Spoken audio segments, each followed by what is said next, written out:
흔히 사람들은 우리 하나님은 따뜻한 사랑만 가지신 분이라고 그렇게 생각하는 경향이 있습니다. 그런데 나훔서 1장에서 소개되어진 하나님은 질투하시며 분노하시는 하나님이시다, 그렇게 소개하고 있습니다. 우리는 질투 이러면 그건 정말 나쁜 것이라고 생각을 하는데, 하나님은 질투하시며 더더구나 보복하시는 하나님이시다, 나훔이 그렇게 소개하고 있습니다. 그렇습니다. 우리 하나님은 창조주로서 온 세상 만물과 모든 사람들의 영광을 받으시기 위하여 모든 사랑을 동원하시어 우리를 사랑하셨으나 때로는 그의 모든 것을 동원하시어 질투하시고 보복하시는 분이십니다. 우리가 나훔서를 살펴볼 때에 한 역사가는 바로 이 아수르를 동방의 망난이다, 그렇게 표현을 했습니다. 그 이유는 전쟁에 있어서 참으로 잔혹하기가 무자비한 그러한 사람들이 아수르 군대들이었고요. 또 이미 정복하였음에도 불구하고 그 정복지를 통치할 때에도 잔인무도하게 그렇게 통치하기 때문에 꼭 정상적인 국가가 아니라 깡패 국가와 같은 나라가 아수르였기 때문에 동방의 망난이다, 그렇게 표현했습니다.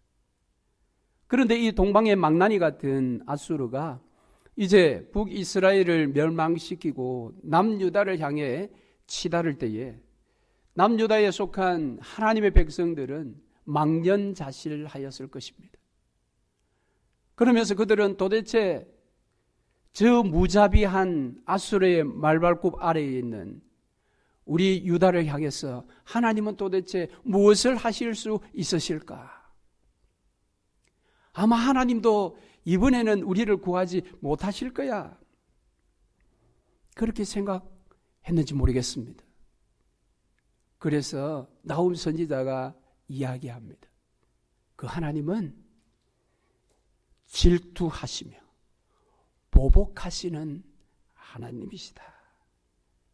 그러므로 그분이 지금까지는 그 질투와 분노를 쏟으심에 있어서 더디하셨으나 이제는 때가 되었다라는 것입니다. 다만 더디하셨을 뿐이지 그분은 결코 무기력한 분은 아니시다 라는 것이 나훔 선지자의 서신서 초반 부분의 이야기였습니다. 그러다 보니까 이 남유다 백성들뿐만 아니라 니느웨 사람들도 하나님을 오해했습니다.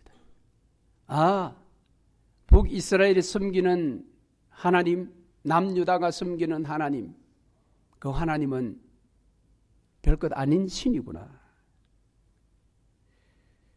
그러나 하나님께서 드디어 당신의 때에 그의 질투하시는 분노를 이제 니느웨 성에 예언을 하십니다. 그 모든 분노가 그곳에 쏟아지는 원인은 그들의 죄 때문이라고 이야기를 합니다. 그래서 니느웨의 죄악을 나훔 선지자가 3장에서도 계속해서 폭로하면서 이제는 돌이킬 수 없다라는 것입니다. 100년 전에 요나가 메시지를 들고 갔을 때는 돌이킬 수 있는 기회가 있었으나 이제는 돌이킬 수 없다라는 것입니다. 그래서 3장에 1절 말씀에 보면 화 있을진저 피의 성이여라는 저주의 감탄시로 3장을 시작합니다. 자, 우리가 2주 전에 살펴본 나훔서 2장은 전쟁을 아주 사실적으로 그림처럼 이미지화시켜서 생생하게 기록한 것을 우리가 살펴보았는데요.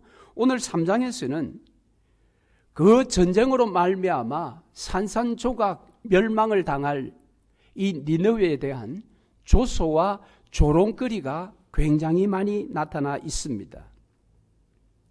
자, 그러면 그 내용을 한번 간략하게 먼저 소개를 드리면요. 1절부터 이제 니느웨가 심판을 받을 수밖에 없는 그들의 죄 두 가지를 지적합니다. 그것은 1절 말씀에 보면 살육과 강포와 늑탈과 같은 포악함이었고, 또 하나의 죄명은 마술과 음행이었습니다. 즉 이 말은 강교함과 탐욕의 죄가 있다라는 것입니다. 그래서 이 3장의 앞부분은 마치 검사가 니느웨의 죄를 고소하는 고소장과 같습니다. 자, 이런 고소장을 그들에게 내밀어서 너희들은 이제 심판을 받을 수밖에 없어라고 이야기했지만 그들은 그것에 대해서 가벼이 여겼던 것 같습니다. 그래도 우리가 니느웨인데, 이 시대의 제국이요 초강대국인 니느웨인데 어떤 신이 감히 우리를 멸망시켜, 그런 생각을 하는 니느웨를 향해서 8절 이하의 말씀은 애굽의 노아몬을 너희들이 기억하느냐, 바로 너희들 손에 수년 전에 멸망했던 그 노아몬을 기억하느냐, 그 노아몬도 멸망하였거든 하물며 너희 일까 보냐, 하나님께서 이렇게 조롱하십니다. 그리고 12절 이하의 말씀에 보면 너희들이 아무리 지금 강대국이라 한들 하나님의 심판 앞에서는 무화과 열매처럼 속절없이 땅에 떨어질 것이요 메뚜기 떼처럼 흔적 없이 사라져 버릴 것이다. 자, 이것이 오늘 3장의 전반적인 내용의 흐름입니다. 그런데 이 내용을 우리가 보면 볼수록 정말 무시무시한 내용들입니다. 자, 그러면 이 메시지를 니느웨 백성이 아닌 이스라엘 백성들, 남유다 백성들이 들을 때는 어떻게 받아야 하느냐라는 것입니다. 바로 오늘 저와 여러분이 이 말씀을 어떻게 받아야 하느냐라는 것입니다. 그래서 오늘 그 교훈의 말씀을 오늘 3장을 통해서 한번 살펴보려고 합니다. 자, 먼저 선지자는 니느웨 성을 피의 성이라고 저주를 선포합니다. 야, 이름을 붙여도 이런 이름을 붙일 수 있습니까? 피의 성이다. 그런데 피의 성답게 그들이 당할 화가 어떤 모습이냐? 오늘 2절과 3절에 표현되어 있지 않습니까? 여러분, 이와 같은 장면들은 정말 우리가 지금 TV를 통해서 어떤 전쟁의 그런 현장을 보는 듯합니다. 여러분, 성경 66권 가운데 이와 같은 내용이 다른 곳에 기록되어 있는 것을 보신 적이 있으십니까?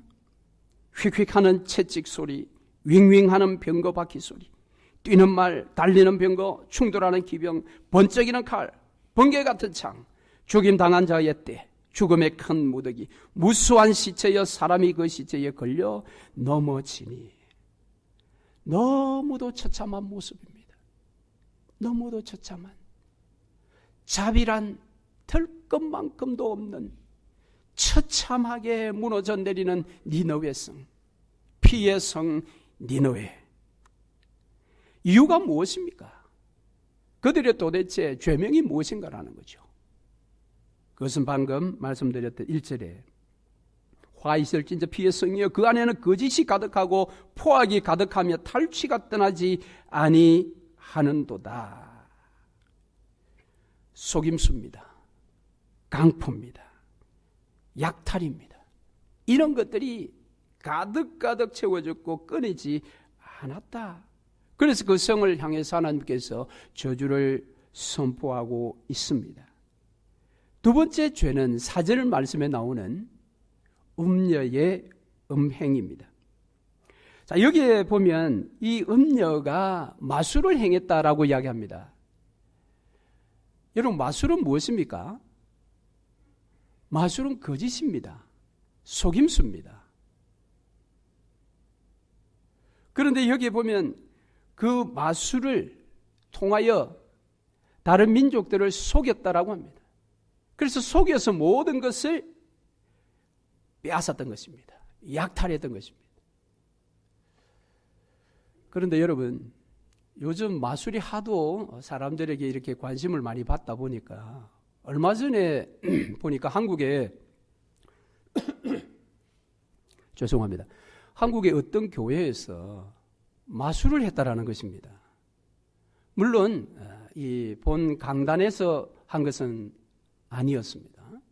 그러나 교회당 건물에서 전도를 위한 여러 가지 프로그램 중에 마술을 했다라는 것입니다.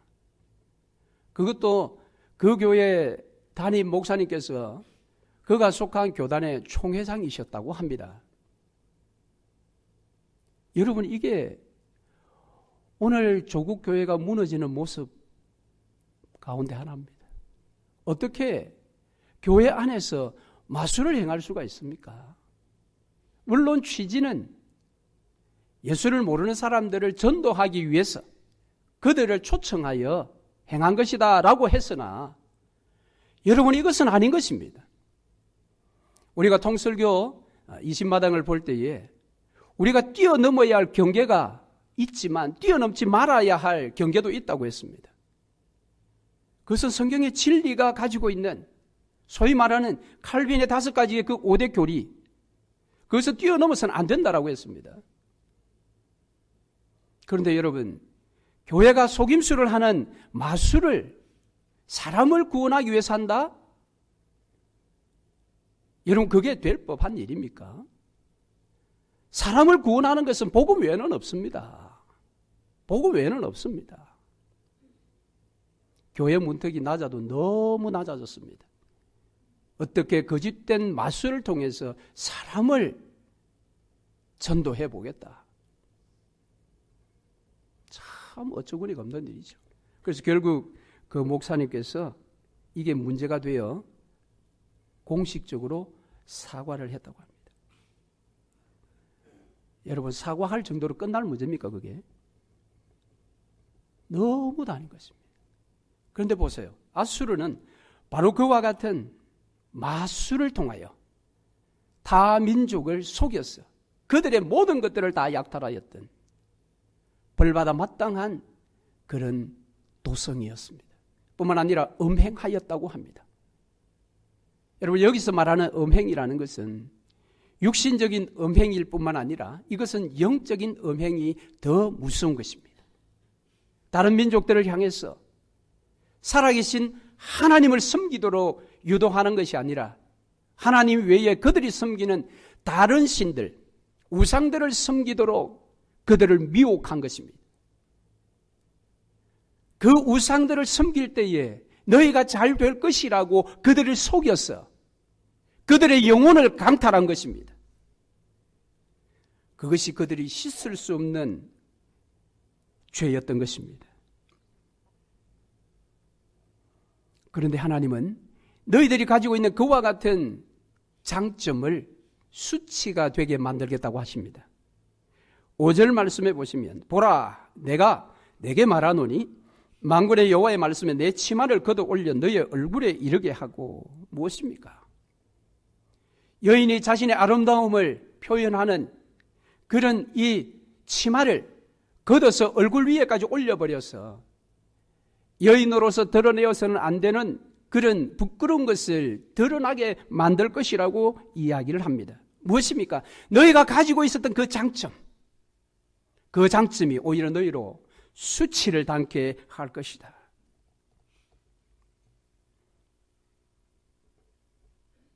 그래서 하나님께서 그 수치로 말미암아 너희는 세상의 구경거리가 될 것이다.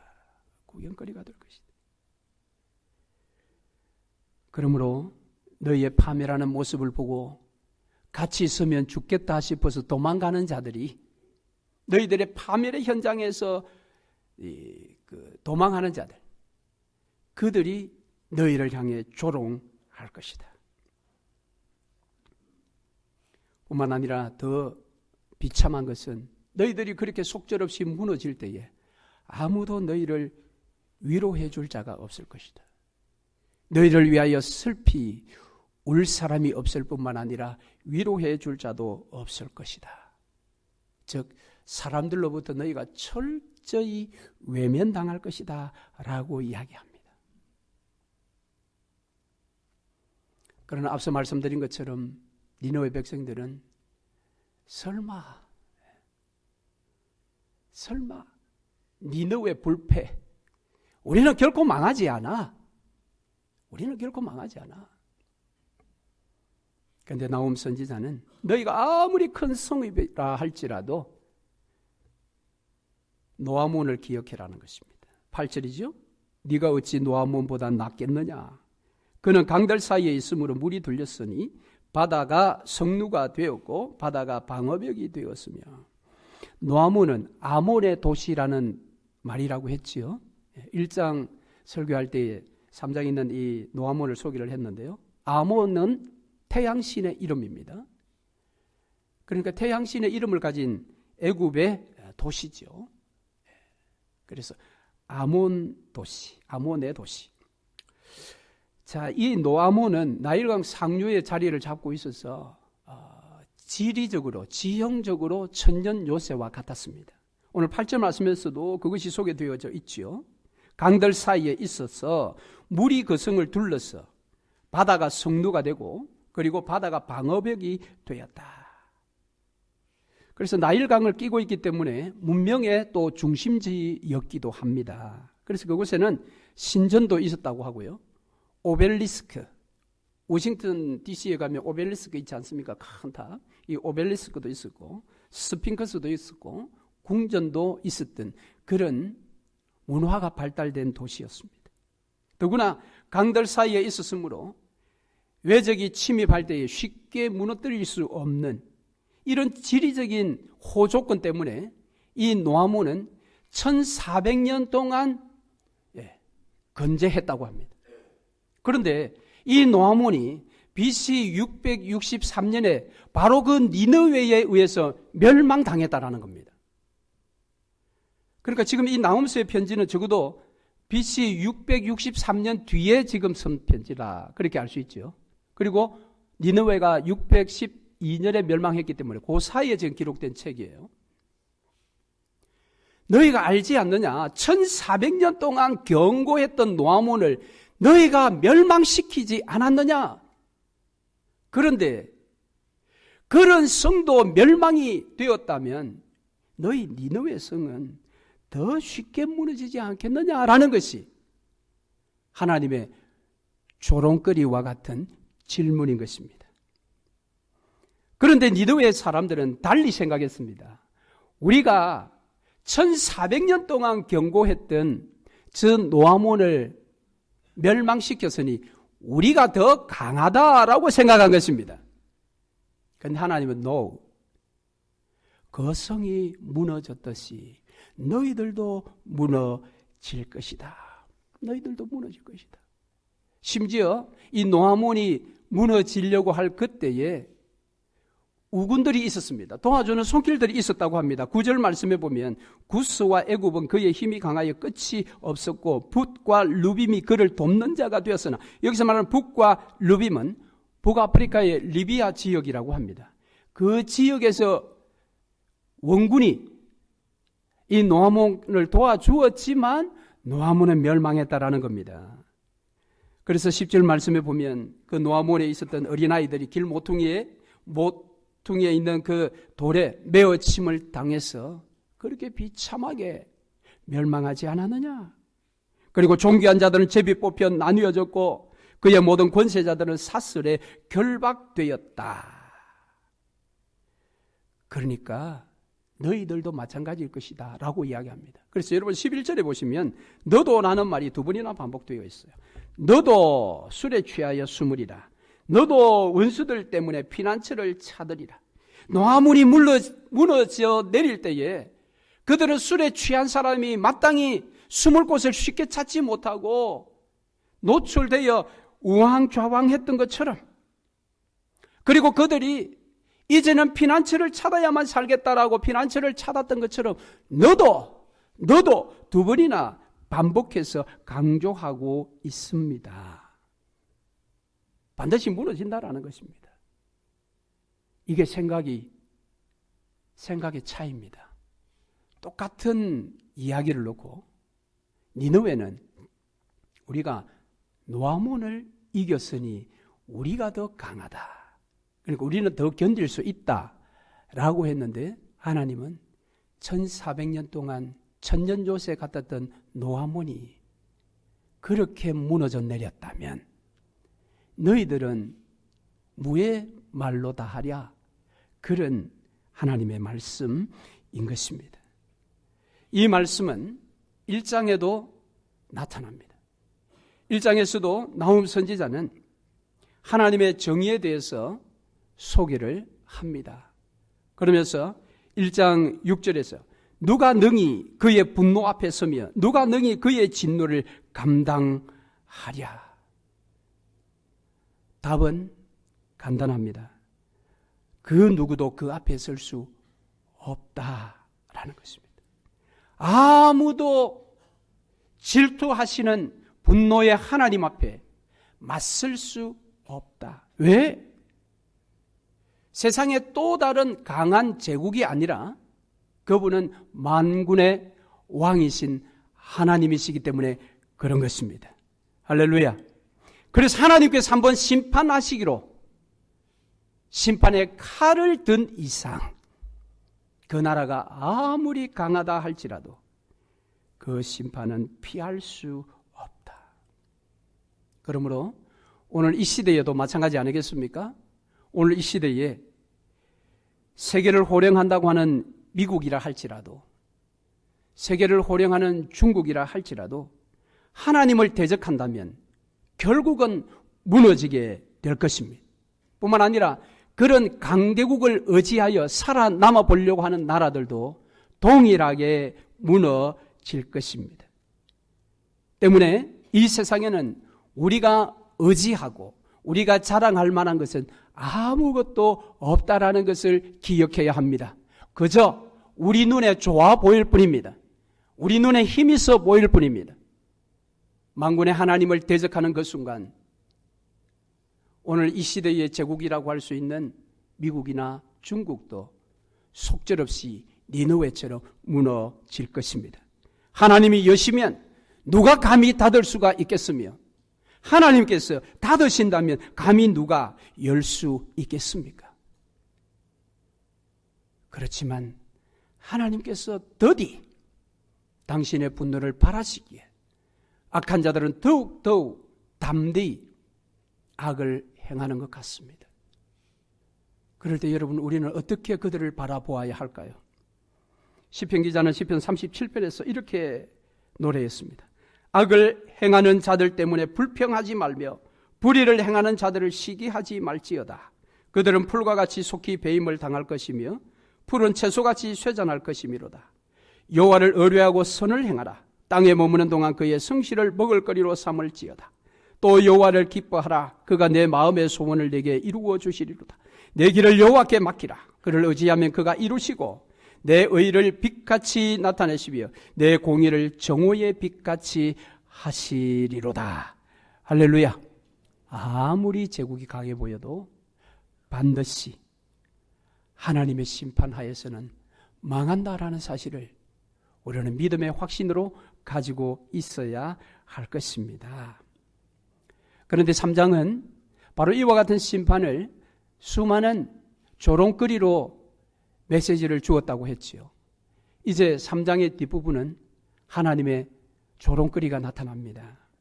자, 그게 무엇인가 하면 이렇게 심판이 임박했음에도 불구하고 여전히 악에 머물러 있는 니느웨, 자신을 여전히 신뢰하는 니느웨를 향하여 그래, 그렇다면 너희 힘껏 한번 방어해 보라고 합니다. 하나님께서. 자, 그래서 14절부터 먼저는 너희가 가지고 있는 천년 자원으로 한번 방어를 해보라는 것입니다. 너희들의 천년의 요새와 같은 그 지형을 이용하든지 너희들이 가지고 있는 것들을 가지고 한번 방어해 보라고 합니다. 그래서 14절에 보니까 너희가 먹을 물이나 길어두고 벽돌 가마나 수리해 보라는 겁니다. 이 메소포타미아 지역은 나무나 그 어떤 다른 것들, 돌 이런 것들이 많은 게 아니라 진흙이 많았다고 합니다. 그래서 너희들이 그 진흙을 이겨서 큰 벽돌을 만들어서 한번 성을 강하게 한번 쌓아보라는 것입니다. 너희가 물이 많으니까 물을 길어가지고 뭔가를 해보라는 것입니다. 그러나 아무 소용이 없다고 합니다. 왜냐하면 불이 그들을 삼킬 것이고 칼이 그들을 벨 것이기 때문입니다. 자, 여기 재미있는 이제 비유를 설명하는데 이 칼이 베는 것을 너치가 먹이를 먹는 것과 같다. 그렇게 비유적으로 설명을 합니다. 여러분, 이 너치는 메뚜기과라고 하는데요. 이 메뚜기과에 있는 이 너치들이 한번 싹 풀밭을 지나가고 나면 풀밭에 풀이 다 사라진다고 합니다. 다 잘라 먹어버리는 것입니다. 그래서 너치나 이 메뚜기는 닥치는 대로 먹는 습관이 있습니다. 그러니까 너희들이 불에 삼켜지고 칼에 베여 다 죽을 것이니 그렇다면 너희 인구를 한번 더 늘려보라고 합니다. 여기 너치와 메뚜기를 이야기하는 것은 이들이 가지고 있는 이 번식력, 강한 번식력을 또 그들에게 이야기하는 부분도 있습니다.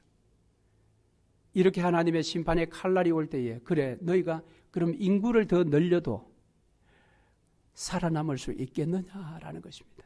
아니다라는 것입니다. 그리고 16절에는 그러면 경제를 더욱더 부강시켜 보라는 것입니다. 심판 임했을 때에 너희가 부한 나라, 경제적으로 부국이 되면 너희들이 그 멸망을 견딜 것 같으냐? 경제력을 한번 그래서 16절에 상인을 하늘의 별보다 많게 해보라는 것입니다. 그러나 여기서도 너치가 날개를 펴서 날아감 같을 것이라.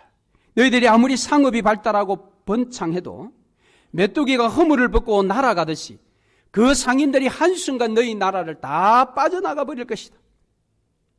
여러분 그렇지 않습니까? 상인들은 이윤을 따라가는 사람들입니다. 니느웨 도성이 큰 도성이 되어서 수많은 상인들이 몰려들어서 그들이 이윤을 추구하다가 나라가 지금 멸망 직전에 있습니다. 그러면 다 상인들은 다 떠나가는 것입니다. 우리나라에도 안보가 좀 위험하다, 경제가 좀 위험하다 그러면은 외국 자본들이 순식간에 다 빠져나가 버린다고 하지 않습니까? 바로 그것입니다. 17절에는 너희들이 군사력을 그럼 한번 정진시켜 보라고 합니다. 너희 방백과 장수들, 그들을 더 많이 세워보라는 것입니다. 그러나 그들도 너희들은 충성을 원하나 메뚜기 같은 자들이 될 것이다 라고 이야기합니다. 그래서 큰 메뚜기 떼가 추운 날에는 울타리 밑에 딱 이렇게 다들 모여 있다가 햇빛이 쫙 비춰들면 순간적으로 다 날아가 버린다라는 것입니다. 너희 방백과 장수들이 그럴 것이다. 지금은 자기에게 유익이 되어 너희에게 붙어 있으나 그 유익이 사라지는 날, 즉 파이가 사라지는 그 순간 방백과 장수들도 다 떠나버릴 것이다. 그래서 여러분, 세상을 우리가 두려워할 이유가 아무것도 없습니다. 세상은 오직 이윤만 추구하기 때문에 그 이윤이 사라지는 순간 그들은 또 다른 곳을 떠날 그런 자들이기 때문에 그들을 결코 두려워할 이유가 없는 것입니다. 여러분 성경은 말합니다. 여호와께서 집을 세우지 아니하시면 세우는 자의 수고가 헛되며 여호와께서 성을 지키지 아니하시면 파수꾼에 깨어 있음이 헛되도다. 헛되도다. 여러분 세상 인심은 그렇더라고요. 자기가 뭔가 이익이 되면 그곳에 머물러 있지만 여기 더 있어봐야 내가 이익이 아니라 나한테 손해가 되겠다 그러면 바로 떠납니다. 세상이 그렇습니다. 제가 경기도 일산에서 부교육자로 생활할 때에 그 섬겼던 교회는 아파트촌의 그 종교부지였습니다. 그런데 이제 그 아파트촌에는 상가가 또 이렇게 같이 이 공간을 가지고 있지 않습니까? 그런데 이제 저희 교회에 한 분이 이제 등록을 하셨는데 그분은 그 저희 교회 가까운 데 있는 상가에 슈퍼를 운영하시는 분이셨습니다. 근데 그분이 등록하셔서 몇 개월 지내시면서 좀 불만의 소리가 들렸습니다. 그것은 무엇인가 하면 아니 내가 그래도 이 교회 등록 교인인데 왜 이 교회는 성도들의 그 식탁의 교제를 위한 쌀을 우리 슈퍼에서 사지 않는 거야 라는 것이었습니다. 제가 섬겼던 교회가 그 당시에 종교 부지를 가지고 있었지만은 그렇게 큰 교회가 아니었음에도 불구하고 그 당시에 한 4,000명 정도 모였습니다. 4,000명 정도가 모여서 점심 식사를 한다면 매주마다 들어가는 쌀의 양이 보통이 아닙니다. 아마 이분은 그것을 생각하고 교회에 등록한 것 같아요. 그런데 교회가 자기 슈퍼에서 쌀이 아니고 쌀. 우리 경상도 사람은 신경 약간 안 쓰면 이렇게 됩니다. 쌀을 왜 사주지 않느냐. 그것이 불만이었다고 그래요. 그런데 여러분, 그렇다고 해서 바꾸어서 그 슈퍼에서 쌀을 살 수 있나요? 그렇게 하지 않았습니다. 그런데 어느 여름에 일산 지역에 비가 너무 많이 와가지고요. 전 도로가 물에 다 잠겼습니다. 참 신도시인데도 그렇더라고요. 새벽기도 간다고 차를 몰고 나왔는데 도로가 안 보이는 거예요. 그래서 새벽기도 가면서 굉장히 긴장을 했던 적이 있는데 그 슈퍼가 지하였습니다. 지하에 물이 다 차버려가지고 물건이 다 물에 젖어서 버리게 되었습니다. 그때 교회가 소식을 듣고 수많은 사람들이 가서 그 물건들을 다 끄집어내어서 정리를 하고 새로 쓸 수 있는 것과 쓰지 못하는 것 다 분류하고 그렇게 도와줬던 기억이 있습니다. 여러분, 세상 인심이 그렇듯 오늘날 성도들도 교회를 선택할 때 이런 식으로 선택하는 사람들도 있습니다. 교회 가면 내가 뭔가 유익이 있을 거야. 그런데 와서 그 유익이 없으면 바로 떠납니다. 하나님 기뻐하지 않습니다. 오늘 여기에 방백과 장수들이 그렇습니다. 상인들이 그렇습니다. 뭔가 최고의 도시라 수많은 사람이 모여있고 수많은 상권이 왔다 갔다 하니까 그때는 있지만 그 유익이 떠나갈 때에 그들도 다 메뚜기 떼같이 사라질 것이다. 그래서 나훔 선지자는 마지막으로 니느웨 성의 왕에게 선포합니다. 회복 불능의 현실을 똑바로 너가 보라는 것입니다. 그 성을 책임지는 왕인 너가 너의 도성의 미래의 현실을 제대로 똑바로 보라는 것입니다. 18절에 보니까 아수르 왕이여 내 목자가 자고 내 귀족은 누워 쉬며 내 백성은 산들에 흩어지나 그들을 모을 사람이 없도다. 여기 목자가 자고 귀족은 누워 쉰다. 이 말은 전쟁에 그들이 다 죽었다는 표현입니다. 이들이 다 죽었으니까 백성들이 뿔뿔이 흩어질 것 아닙니까? 흩어지는 백성들을 모을 지도자가 있어야 되는데 지도자가 없다라는 겁니다. 왜? 목자와 귀족들이 다 죽어버렸기 때문에. 회복불능이라는 겁니다. 회복불능. 더구나 왕에게 치명적인 조롱을 합니다. 19절 말씀해 보니까 이 회복불능의 심판 앞에서 니느웨의 소식을 들은 수많은 사람들이 그 소식 앞에 손뼉을 치며 기뻐할 것이다. 손뼉을 치며 기뻐할 것이다. 여러분, 우리 사람들은 보통 서로 미워하는 사람들이라 할지라도 그가 불치병에 걸려서 얼마 살지 못한다고 하면 대부분 다 그를 찾아가서 위로를 합니다. 그런데 오늘 여기에 우리 개인의 불치병과 똑같은 하나님의 이 질투하시는 분노의 칼날 앞에 산산조각 나는 니느웨의 그 멸망의 소식을 듣고 사람들이 손뼉을 치며 기뻐한다고 합니다. 왜 그럴까요? 도대체 왜 그럴까요? 이 박수 치는 사람들은 너무도 많은 세월을 바로 이 니느웨로부터 핍박을 받았기 때문에 그렇습니다.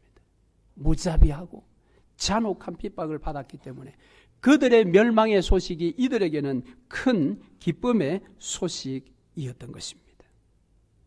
그래서 실제 역사적으로 이 니느웨가 나훔 선지자가 복음을 전한 지 수년 뒤에 BC 612년에 바벨론과 메대 연합군에 의해서 그들이 산산조각 멸망을 당하게 됩니다. 2장을 설명할 때 말씀드린 것처럼 이 니느웨 성도 물로서 다 이렇게 둘러싸여 있는 천년 요새와 같은 성이었는데 그 물을 막아서 댐을 터뜨리듯이 터뜨려서 그 물만 그 도성에 밀려 들어간 것이 아니라 토사, 모래와 흙이 다 밀고 들어가서 이 도성을 완전히 뭡니까? 묻어버린 것입니다. 그래서 그때 역사 속에서 사라졌던 니느웨가 AD 1820년에 그 지역에서 유물을 발견함으로 BC 600년경에 제국이었던 니느웨가 바로 여기였다라는 것이 세상에 알려졌습니다. 적어도 2000년 가까이 역사 속에서 잊혀진 도시가 되었습니다. 하나님의 심판은 이토록 무서운 것입니다. 이토록 무서운 것입니다. 그런데 남유다 백성들에게는 이것이 기쁜 소식이었습니다. 그 무자비한 니느웨 군사들의 말발굽 아래서 두려워 떨던 그들에게는 하나님의 인내가 이제 끝났으니 그의 질투하는 분노가 그 니느웨에 쏟아 부어질 때에 그들은 이처럼 산산조각 날 것이라는 이 소식은 남유다 백성들에게 분명 복음의 소식이었을 것입니다. 잠언 기자도 이런 이야기를 합니다. 의인이 형통하면 성읍이 즐거워하고 악인이 패망하면 기뻐 외치느니라. 심지어 하나님께서도 악인의 멸망을 비웃으십니다. 시편 2편 4절에 하늘에 계신 자가 웃으시며 주께서 저희를 비웃으시리로다. 잠언 1장 26절 너희가 재앙을 만날 때에 내가 웃을 것이며 너희에게 두려움이 임할 때에 내가 비웃으리로다. 이런 처절한 파멸은 사람들로부터는 수치를 당할 뿐만 아니라 하나님께로부터 비웃음을 당한 것입니다. 이것은 세상의 종말의 모습입니다. 여러분, 이 니느웨가 망했듯이 오늘 이 세상도 반드시 망할 것입니다. 그래서 요한계시록 17장에 보면 물 위에 앉아있는 큰 음녀를 이야기합니다. 그가 받을 심판에 대해서 예언하고 있습니다. 그 음녀는 땅의 임금들과 더불어 음행을 행했다고 합니다. 땅에 사는 자들은 그 음행의 포도주에 취했다라고 이야기합니다. 그런데 이 여자의 옷은 자줏빛, 붉은 빛의 옷을 입었고 금과 보석과 진주로 꾸미고 손에는 금잔이 들려 있었다고 합니다. 그러나 그 금잔 안에는 가증한 물건과 그의 음행에 더러운 것들이 가득 차 있었던 것입니다. 이마에는 큰 바벨론이라 땅의 음녀들과 가증한 것들의 엄이라고 적혀 있었다고 합니다. 이 음녀는 오늘 이 시대에도 성도들의 피, 예수 복음의 증인들의 피에 취하여 있습니다. 그만큼 많은 믿는 자들의 피를 흘리게 만든 여인입니다. 그런데 17장 16절에 보면 세상 왕들이 그 음녀를 벌거벗게 하고 그의 살을 뜯어먹고 불로 살랐다라고 이야기를 합니다. 그러면서 18장에 가면은 하늘에서 천사들이 내려와서 이렇게 외칩니다. 무너졌도다 무너졌도다 큰 성 바벨론이여, 귀신의 처소와 각종 더러운 영이 모이는 곳과 각종 더럽고 가증한 새들이 모이는 곳이 되었도다. 바벨론아, 내 영혼이 탐하던 과일이 내게서 떠났으며 맛있는 것들과 빛난 것들이 다 없어졌으니 사람들이 결코 이것들을 다시 못하리라, 보지 못하리로다. 여러분, 큰 음녀가 이처럼 하나님의 심판을 받고 세상에서 사라질 것이라고 합니다. 그럴 때에 하늘의 서다 무리들이 찬양합니다. 할렐루야, 구원과 영광과 능력이 우리 하나님께 있도다. 그의 심판은 참되고 의로운지라. 음행으로 땅을 더럽게 한 큰 음녀는 심판되사 자기 종들의 피를 그 음녀의 손에 갚으셨도다. 그러면서 어린 양의 혼인잔치가 배설됩니다. 그때의 그 자리에 그리스도인들이 빛나고 깨끗한 세마포 옷을 입고 그리스도의 신부로서 그 혼인잔치에 다 참여하게 됩니다. 바로 이 세마포 옷이 성도들의 옳은 행실이라고 계시록은 말하고 있습니다. 음녀에게 미혹되지 아니하고 끝까지 주님의 말씀을 따라 사는 자들, 결국은 그리스도의 아내가 되어서 영원한 하나님의 나라에 들어가서 우리 주께서 배설하시는 그 식탁에 앉아 함께 영원히 먹고 마시고 즐거워할 것입니다. 할렐루야. 말씀을 맺겠습니다. 나훔서가 말하는 메시지는 하나님은 악도 반드시 심판하시는 분이시라는 것입니다. 그런데 그 심판에는 이중의 의미가 있습니다. 심판을 당한 자에게는 처절한 보복의 그런 순간이지만은 그 심판으로부터 비켜나 있는 하나님의 어린 양을 주인으로 모신 저와 여러분에게는 그것은 큰 위로요, 박수치며 기뻐하고 즐거워할 일인 것입니다. 사랑하는 성도 여러분, 오늘 우리 인생에 두 가지 길이 있습니다. 거짓과 속임수로 다른 이들의 것들을 내가 빼앗으며 내 배를 불리며 결국은 하나님의 대적자로 살아갈 것인가? 아니면은 어린 양 예수 그리스도 그분의 말씀에 따라 그 말씀에 순종하는 것이 힘들고 어려우나 힘을 다하여 말씀에 순종하며 살아갈 때에 때마다 시마다 베풀어 주시는 하나님의 위로가 있는 삶을 살아가는 자가 될 것이냐. 그것은 저와 여러분의 믿음의 결단에 달려 있는 것입니다. 하나님은 여러분을 바로 어린 양의 혼인잔치 때까지 동행하시기를 원하십니다. 그분만을 따라 믿음의 길을 달려가시는 저와 여러분 되시기를 주의 이름으로 축원합니다. 아멘.